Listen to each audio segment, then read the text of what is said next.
au point de vue de Dieu, ton âme pèse plus que tout ce qu'il y a dans le monde entier. Alors, qu'en est-il de ton âme? Qu'est-ce que tu penses de ton âme? Matthieu chapitre 7, verset 21 est très clair. Ceux qui me disent, Seigneur, Seigneur, n'entreront pas tous dans le royaume des cieux, mais celui-là seul qui fait la volonté de mon Père qui est dans les cieux. Permettez-moi de vous dire, le diable aime toujours parler en gros. Donc, le diable aime dire aux gens, écoutez, nous sommes tous des chrétiens. Hein? Moi j'aime aller partout où on parle de Dieu. Ah, mais Dieu ne parle pas comme ça. Quand Dieu parle, il fait la précision et il fait la séparation. Il dit, ce n'est pas ceux qui me disent Seigneur, Seigneur, qui entreront tous dans mon royaume. Mais c'est celui-là seul qui fait la volonté de mon Père qui est dans les cieux. Alors, la volonté. Ce n'est pas les volontés. Il ne faut pas me comprendre. Il dit là, il y a une seule. Si tu as fait cette volonté, tu vas au ciel. Tu n'as pas fait cette volonté, tu meurs, tu vas en enfer. Il n'a pas dit les volontés, la volonté. Celui-là seul qui fait la volonté. Là, c'est un article défini, féminin, singulier. La volonté.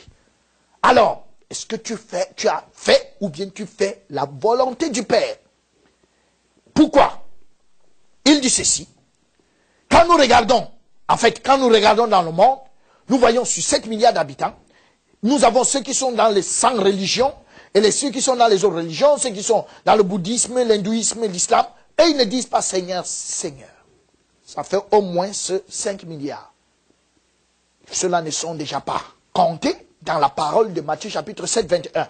Mais il reste 2 milliards qui disent quand même Seigneur, Seigneur. Et c'est à ces 2 milliards que cette parole de Matthieu 7, 21 s'adresse. Il dit que même vous, qui dites Seigneur, Seigneur, vous tous, vous n'entrerez pas. Qu'est-ce que c'est? Ça veut dire, vous allez me dire, mais comment Dieu peut être si dur? Donc vous pensez que Dieu peut envoyer tant de gens en enfer? Permettez-moi de vous dire, Dieu n'est pas à son premier coup. Lors du déluge, il y avait près d'1 milliard de personnes sur la terre. Il a tué tout le monde, il n'en a sauvé que 8. Et aucun verset ne nous dit qu'il est allé s'asseoir sous un cocotier pour être triste parce que beaucoup de gens étaient morts. Non, au contraire. Sodome et Gomorrhe, 2 villes grandement peuplées, il en a tué pratiquement tout le monde, il n'en a sauvé que 3. Et jusque-là, il n'a pas dit que vraiment il était malheureux. Et il n'y a aucun verset qui déclare que Dieu est meurtrier. Non, il l'a fait et il nous a envoyé les nouvelles. Et il a dit, comme il a d'abord fait, dans Matthieu 24, il va encore faire. Donc, quand il dit il a fait, ce qu'il a fait, il va encore faire. Donc, sur beaucoup de gens, il n'a sauvé que 8. Donc, pour Dieu, 8, c'est beaucoup. 3, c'est beaucoup. Donc, en notre temps, ce sera combien? Oui, nous savons, Dieu est bon, mais il n'a que sauvé 8. Il est toujours resté le bon Dieu. Il a sauvé 3, 2 grandes villes. Il est toujours resté le bon Dieu. Donc, à cette époque, s'il sauve 1000, c'est déjà beaucoup. Est-ce que tu es donc parmi ceux qui sont sauvés? Je ne dis pas tu es parmi ceux qui chantent à l'église, qui ont des responsabilités. Je dis, est-ce que tu es sauvé? Je ne dis pas, est-ce que tu es pasteur? Ça n'a rien à voir avec le titre. Est-ce que tu es sauvé? Est-ce que tu as fait la volonté du Père ou tu es en train de la faire? Donc, c'est très clair. Matthieu chapitre 7, verset 21. Ceux qui me disent Seigneur, Seigneur, n'entreront pas tous dans le royaume des cieux. Mais c'est celui-là seul qui fait la volonté de mon Père qui est dans les cieux. Et la question qu'on peut se poser tout de suite. C'est vrai que ceux qui seront sauvés sont parmi ceux qui disent Seigneur, Seigneur. C'est une très bonne chose. Mais comment faire donc pour distinguer parmi ceux qui disent Seigneur, Seigneur, pour distinguer ceux qui sont de Dieu et ceux qui ne le sont pas? Allons-y dans le livre des Actes chapitre 16, verset 17. 16 à 17.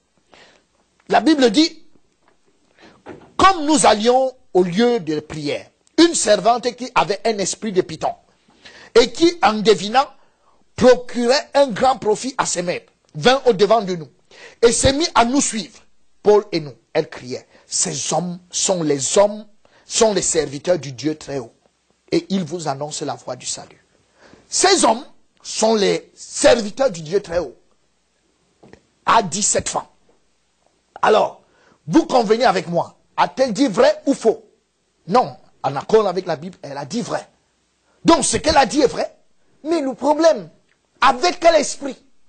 Mais avec un mauvais esprit. Elle a dit quelque chose de vrai. Mes chers auditeurs et téléspectateurs, permettez-moi de vous dire ceci. Ce n'est pas parce que quelqu'un dit la vérité qu'il est de Dieu. Nous avons une femme avec un esprit de python qui dit la vérité. Alors, celui que tu suis, tu dis je le suis parce qu'il dit la vérité. Dites la vérité avec un esprit de python ou avec l'esprit de Dieu. Ça, je demande bien afin que nous puissions penser. Pensez-y. Il dit la vérité, mais avec un mauvais esprit. Dans le livre de Jérémie chapitre 5 verset 2, la Bible dit, même quand ils disent l'Éternel est vivant, c'est forcément qu'ils le disent.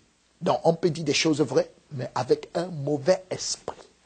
Et si on le dit avec un mauvais esprit, on meurt, on va en enfer. Vous savez avec moi que dans Luc chapitre 4, c'est le diable lui-même qui dit, n'est-il pas écrit? C'est lui qui dit, il cite la parole. N'est-il pas écrit? C'est lui qui le dit. Donc, la Bible est claire là-dessus. Dans le livre des Thessaloniciens, la Bible dit, même le diable se présente en ange de lumière. Et on parle même d'un ministre. Il devient ministre de la justice. Mais, étant faux, avec tous ses serviteurs. Alors, il y a des gens aujourd'hui qui suivent des personnes parce que leur vie est remplie de miracles. Ils disent, cet homme de Dieu, quand je le suis, tout ce qu'il dit est vrai. Quand il parle, c'est vrai. Bon, moi je vais sur la base suivant laquelle c'est vrai. Admettons que ce soit vrai. Est-ce que ça veut donc dire qu'il est de Dieu? Jésus répond non. Pourquoi? Il dit Matthieu 7, 22. Plusieurs me diront en ce jour-là, Seigneur, Seigneur, n'avons-nous pas prophétisé par ton nom? N'avons-nous pas chassé des démons par ton nom? Et n'avons-nous pas fait beaucoup de miracles par ton nom? Alors je leur dirai, pas en cachette, mais ouvertement, je ne vous ai jamais connu. Retirez-vous de moi, vous qui commettez l'iniquité. Dans ce texte, ce qui attire mon attention, c'est ceci. Il dit, je ne vous ai jamais. Il dit, ce n'est pas écrit, je ne vous connais plus. Mais il dit, je ne vous connais, je ne vous ai jamais connu. Qu'est-ce que ça veut dire? Ça veut dire que vous, qui êtes en train de faire des miracles et vous êtes mort aujourd'hui et vous voilà devant moi. Permettez-moi de vous rappeler votre vie. Vous êtes venu dans ce monde étant mort spirituellement. Donc je ne vous connaissais pas. Je n'étais pas en communion avec vous. Et vous êtes entré dans une église, ou chez un marabout, ou chez je ne sais pas quoi, ou dans une religion quelconque, et vous avez commencé à faire des miracles. Je ne vous connaissais pas pendant que vous faisiez ça. En fait, vous croyez m'appeler, mais ce n'est pas moi que vous appelez. C'est quelqu'un d'autre. Je ne vous connaissais pas. Et alors maintenant, vous avez fini de faire votre tralala et entraîner beaucoup de gens. Et vous voilà mort et devant moi. Permettez-moi de vous dire, vous et ceux qui vous suivent, je ne vous ai jamais connu. Alors allez en enfer. Donc si vous suivez une telle personne, c'est clair, vous mourrez, vous partez en enfer. Vous n'êtes pas né de nouveau. Alors la question que je pose, est-ce que vous êtes né de nouveau? Permettez-moi de vous dire, juste pour vous rappeler par rapport à cette situation, c'est assez délicat. Vous savez,